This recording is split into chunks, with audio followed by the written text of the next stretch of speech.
السلام علیکم ورحمۃ اللہ وبرکاتہ۔ کیسے ہیں آپ سب ڈیئر سسٹر؟ انشاءاللہ خیریت کے ساتھ ہوں گی۔ تو آج جو ہے اپنی ہم آیت 28 دیکھیں گے، اسٹارٹ کرتے ہیں۔ اعوذ باللہ من الشیطان الرجیم، بسم اللہ الرحمن الرحیم۔ رب اشرح لی صدری ویسر لی امری واحلل عقدۃ من لسانی یفقہوا قولی۔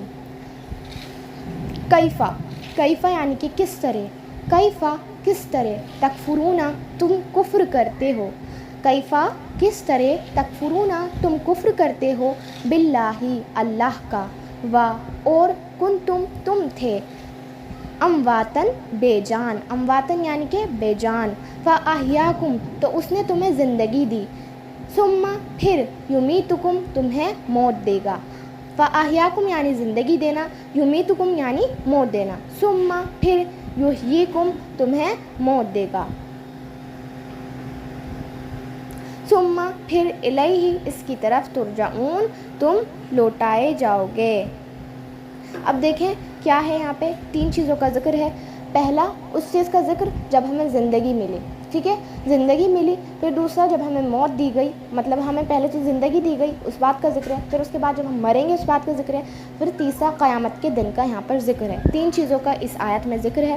اب دیکھیں اس میں کہا جا رہا ہے تم اللہ کا انکار کیسے کرتے ہو، حالانکہ تم مردہ تھے، اس نے تمہیں زندگی دی، پھر وہ تمہیں موت دے گا، پھر وہ تمہیں زندہ کرے گا، پھر اسی کی طرف تم جو ہے لوٹائے جاؤ گے۔ تو اس آیت میں کوشچن پوچھا جا رہا ہے، اللہ تعالیٰ تعجب کے ساتھ پوچھ رہے ہیں کہ تم کیسے اللہ کا انکار کرتے ہو جبکہ ہر چیز اسی کی موجودگی کی دلیل ہے۔ یہاں جو ہے مردہ ہونے کا مطلب صرف موت نہیں ہے، بلکہ یہاں کہا جا رہا ہے کہ تم کچھ نہیں تھے، ہمارا جو ہے کوئی وجود نہیں تھا، نہ جسم تھا نہ روح تھی، پھر اللہ نے ہمیں جو ہے جسم دیا، روح دی، عقل دی، یعنی جو ہے ہمیں زندگی عطا کی۔ اب دیکھیں حضرت آدم علیہ السلام کو اللہ تعالیٰ نے مٹی سے پیدا کیا، ان کی نسل کو جو ہے نطفے یعنی کہ ایک ناقیر پانی سے پیدا کیا، اس سے ان کی تخلیق کی، یعنی کہ جیسے قرآن میں آتا ہے کہ جو ہے انسان جو ہے وہ مٹی سے بنائے گئے ہیں۔ ہاں قرآن کے اندر یہ بات لکھی گئی ہے، اور جو انسان ہے وہ مٹی سے بنائے گئے ہیں، یعنی جو حضرت آدم علیہ السلام ہیں انہیں مٹی سے پیدا کیا گیا ہے۔ اب دیکھیں ہم سب حضرت آدم علیہ السلام کی اولاد ہیں، تو جب آگے دیکھیں آپ، حضرت نبی کریم صلی اللہ علیہ وسلم نے ارشاد فرمایا تم میں سے ہر ایک کی تخلیق ماں کے پیٹ میں 40 دن تک ایک حقیر پانی کی طور پر ہوتی ہے، پھر 40 دن تک وہ خون کے لوتھڑے میں بنتا ہے، یعنی اس میں تبدیل ہوتا ہے، پھر 40 دن تک گوشت کا ٹکڑا بنتا ہے، اس کے اوپر جو ہے ہڈی چڑھائی جاتی ہیں، پھر فرشتے آتے ہیں اور روح پھونک دیتے ہیں۔ یہ صحیح بخاری کی حدیث ہے۔ تو اس میں کہا جا رہا ہے کہ ہم جو ہے ایک ناحقیر پانی سے پیدا ہوئے، یعنی نطفہ جسے کہا جاتا ہے، اس سے پیدا کیے گئے۔ حضرت آدم صرف حضرت آدم علیہ السلام صرف مٹی سے پیدا کیے گئے، اور سب مخلوق جو ہے جتنے بھی ان کی اولاد ہے سب جو ہے ناحقیر پانی سے پیدا کی گئی، یعنی نطفے سے پیدا کی گئی۔ تو 120 دن جو ہیں وہ روح پھونکنے میں لگتے ہیں، جو فرشتے ہیں وہ 120 دن میں جو ہیں روح کو پھونکتے ہیں، اور اسی میں اللہ تعالیٰ نے جو نبی کریم صلی اللہ علیہ وسلم نے ارشاد فرمایا جب بچہ ماں کے پیٹ میں ہوتا ہے 120 دن ہے نا، تو ان میں جو ہے فرشتے 4 چیزیں لکھ دیتے ہیں، عمر، رزق، موت، کہ جو بچہ ہوگا وہ بد ہوگا یا نیک ہوگا۔ اب دیکھیں جب یہ پہلے ہی لکھا جا چکا کہ کون نیک ہوگا اور کون بد، تو پھر انسان کا کیا کام ہے، کیوں اللہ تعالیٰ نے ہمیں پیدا کیا جب لکھا جا چکا کہ ہم نیک ہوں گے تو ہمیں سیدھا جنت میں بھیج دینا چاہیے تھا اس طرح سے۔ تو دیکھیں تقدیر لکھی ہے، مگر اختیار بھی اللہ نے ہمیں دیا ہے، اللہ نے راستہ دکھایا، اختیار انسان کو دیا۔ دیکھیں اللہ علم غیب رکھتا ہے، علم غیب یعنی چھپا ہوا علم رکھتا ہے، اسے پہلے ہی معلوم ہے کون نیک ہوگا اور کون گناہ کرے گا، ہے نا، لیکن اللہ نے جو ہے مجبور نہیں کیا۔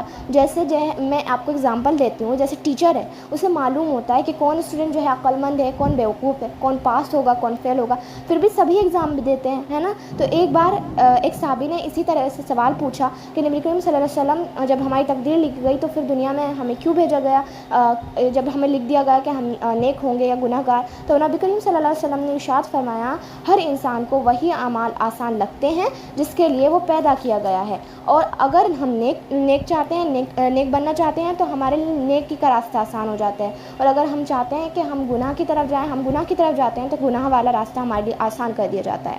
اب دیکھیں آگے بات کی گئی، پھر اب یہاں پہ جو ہے زندگی ہے اس کے ختم ہونے کی بات ہے نا، وہاں پہ اس کی خبر دی جا رہی ہے۔ ہر انسان کو موت آنی ہے، یہ بھی اللہ کے جو ہے حکم سے ہے، اس میں بھی اللہ کی قدرت ہے، موت کوئی حادثہ نہیں ہے بلکہ اللہ کی جو ہے طے شدہ قانون ہے۔ اب دیکھیں سورہ الاعراف میں ہے جب موت کا وقت آ جاتا ہے تو وہ نہ ایک لمحہ پیچھے ہوتا ہے اور نہ ایک لمحہ آگے ہوتا ہے۔ موت اللہ کی لکھی ہوئی تقدیر ہے، نہ کوئی اسے آگے بڑھا سکتا ہے، نہ کوئی اسے پیچھے کر سکتا ہے، نہ کوئی وقت سے پہلے مر سکتا ہے اور نہ کوئی وقت کے بعد مرے گا۔ دیکھیں اب آگے بات ہے، آگے کہا جا رہا ہے پھر وہ تمہیں زندہ کرے گا، قیامت کے دن کی بات کی جا رہی ہے۔ اس میں ہر انسان کو اس کے اعمال کا حساب دینا ہوگا، ہے نا۔ سب کو جو ہے قبروں سے اٹھایا جائے گا، ہر انسان اپنے اعمال کے ساتھ کھڑا ہوگا۔ اس سے پہلے سور پھونکا جائے گا، حضرت اسرافیل علیہ السلام جو ہے سور پھونکیں گے، سب کچھ تباہ ہو جائے گا، آسمان زمین پہاڑ سب کچھ۔ لوگ حیرت میں ہوں گے، ان کے پاؤں جو ہیں وہ ننگے پاؤں ہوں گے، خالی ہاتھ ہوں گے، پریشان ہوں گے سب کے سب۔ ہر انسان جمع ہوگا، پھر سب کو نام اعمال دیا جائے گا۔ جس کا نام اعمال سیدھے ہاتھ میں دیا جائے گا وہ جنت میں جائے گا، اور جس کا نام اعمال الٹے ہاتھ میں دیا جائے گا وہ جہنم میں جائے گا۔ اور ہر انسان کو پل صراط پہ سے گزرنا ہوگا۔ اب پل صراط کیا ہے؟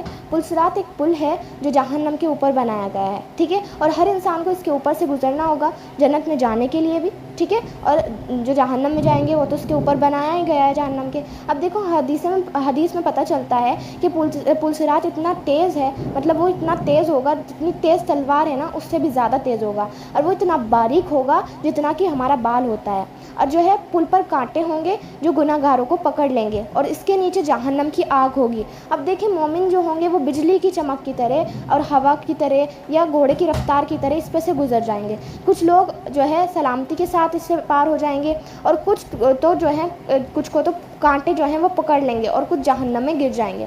تو قرآن میں پل صراط کا جو ہے نام نہیں آیا، مگر جو ہے اشارہ ہے، تم میں کوئی ایسا ہے جسے اس جہنم کے پاس سے نہ گزارا جائے۔ مطلب یہاں کہا جائے کہ تم میں سے کوئی ایسا نہیں ہے کہ جسے اس جہنم کے پاس سے نہ گزارا جائے، یہ تیرے رب کی جو ہے ذمہ ہے، ایک طے شدہ فیصلہ ہے، یہ تیرے رب کی ذمہ ایک طے شدہ فیصلہ ہے۔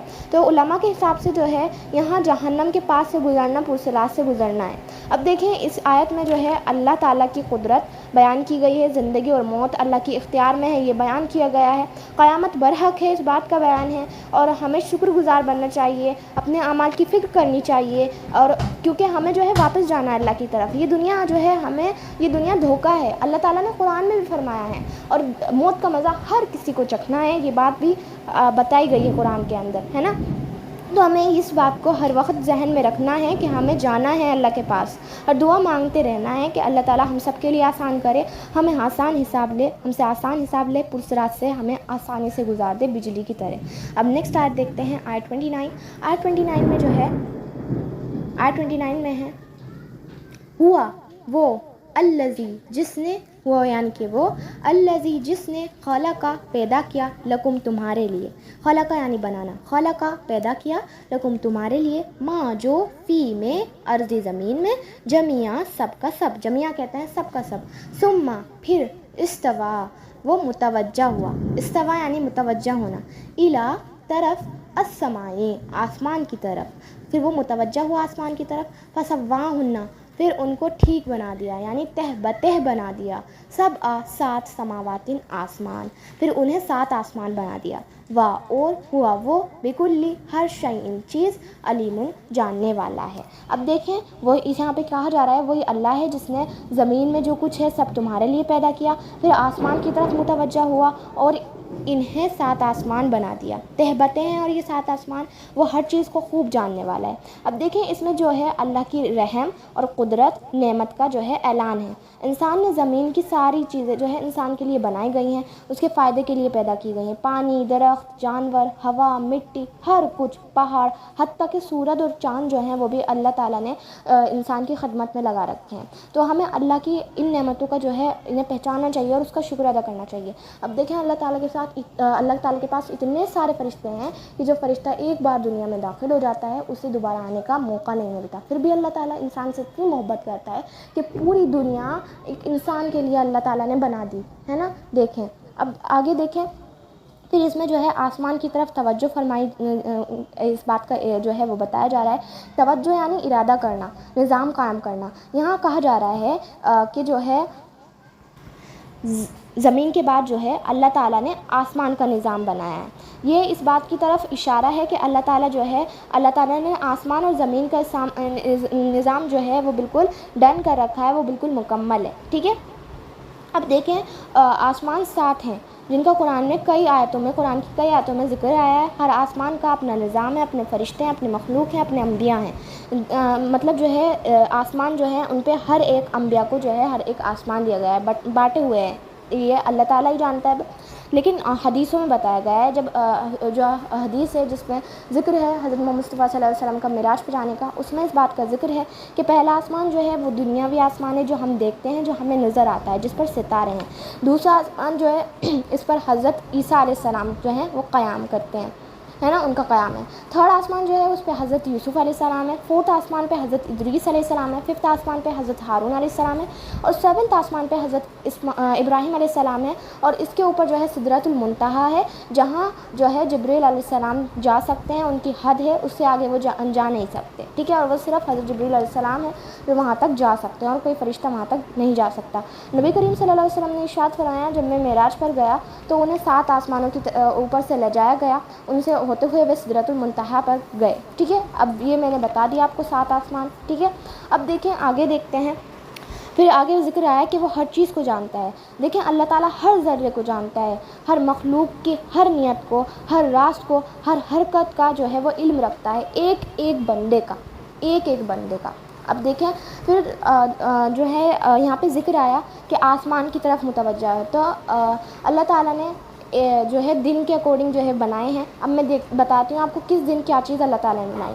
اتوار کے دن ہے پانی، عرش جو ہے قلم، لوح محفوظ اور نور بنایا گیا۔ پیر کے دن زمین اور پہاڑ بنائے گئے۔ منگل کے دن درخت، پودے، سبزی، پیڑ، یہ چیزیں بنائی گئی۔ بدھ کے دن چاند، سورج، یعنی جتنی بھی روشنی کی چیزیں ہیں وہ تمام چیزیں بنائی گئی اور وقت کا نظام بنایا گیا۔ جمعرات کے دن جانور، پرندے اور سمندر کی مخلوق بنائی گئی۔ جمعے کے دن حضرت آدم علیہ السلام کو جو ہے وہ اتارا گیا اور انسانیت کی اس دن سے شروعات ہوئی۔ ابھی کیا کہا ہے اللہ سب انسانوں سے کہہ رہے ہیں کہ صرف اسی کی عبادت کرو، کیونکہ اس نے تمہیں بنایا، اس نے تمہارے لیے رزق اتارا، اس نے تم سے پہلے سب کو بنایا، اور وہی اصل میں عبادت کا حقدار ہے۔ تقویٰ پیدا کرنا ہی عبادت کا اصل مقصد ہے، تاکہ انسان ہر کام میں اللہ کا خوف رکھے اور